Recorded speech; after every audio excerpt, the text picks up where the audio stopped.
My name is Khalela, and this is my story.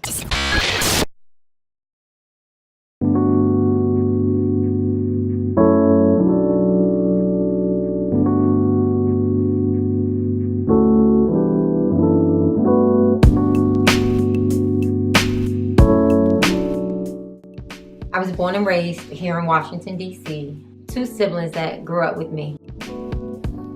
My grandmother and grandfather raised us as normal grandparent duties because my mother wasn't available or she wasn't emotionally stable enough to take care of us. So I was 2 weeks old when my mother dropped me off to my grandmother, and I never left.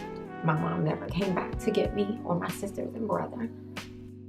My grandmother and I, we formed a relationship that was undescribable, and people would never understand if they never loved like we loved each other.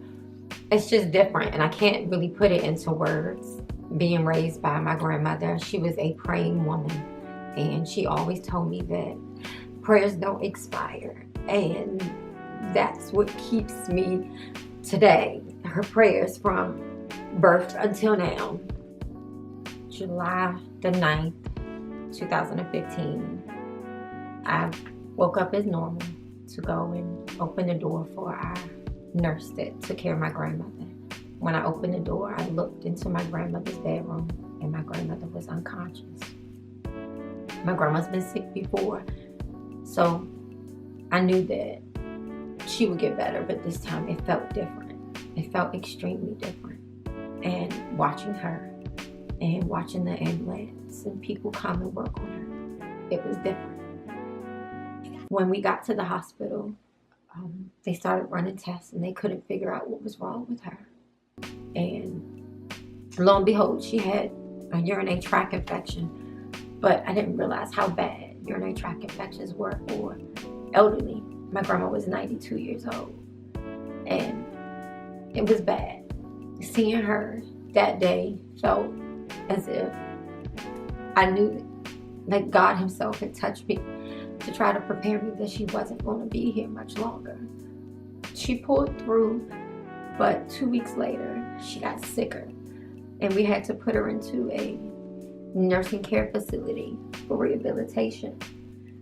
I went away to work in Atlanta, and I got a phone call at 7 o'clock in the morning, and my family just told me to come home because my grandmother, she was transitioning. And when I got home, I took the first flight out that I could, and when I got home, I went straight to the hospital, and I went in the room to see her. And the last thing she said, I told her I loved her, and she told me she loved me too. And those are the last words that she had with anybody. I literally was in a zone. Someone will say, oh, well, you disappeared. You fell off the face of the earth. You stopped talking to me. My friendships were shattered. Relationships got shattered. I wasn't talking to anybody, but I didn't know how to talk to anybody. Because when the dust settled and the streets were swept, I felt like I was all alone. Like nobody could understand it. Like nobody understood the loss that I suffered.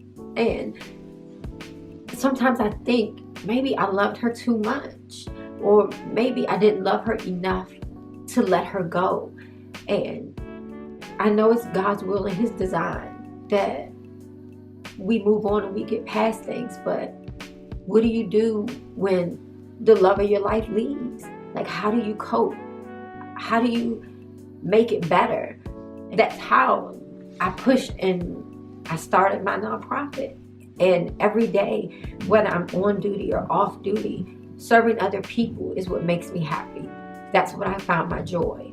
That's when I started praying a little bit harder, because I felt like God could not hear me.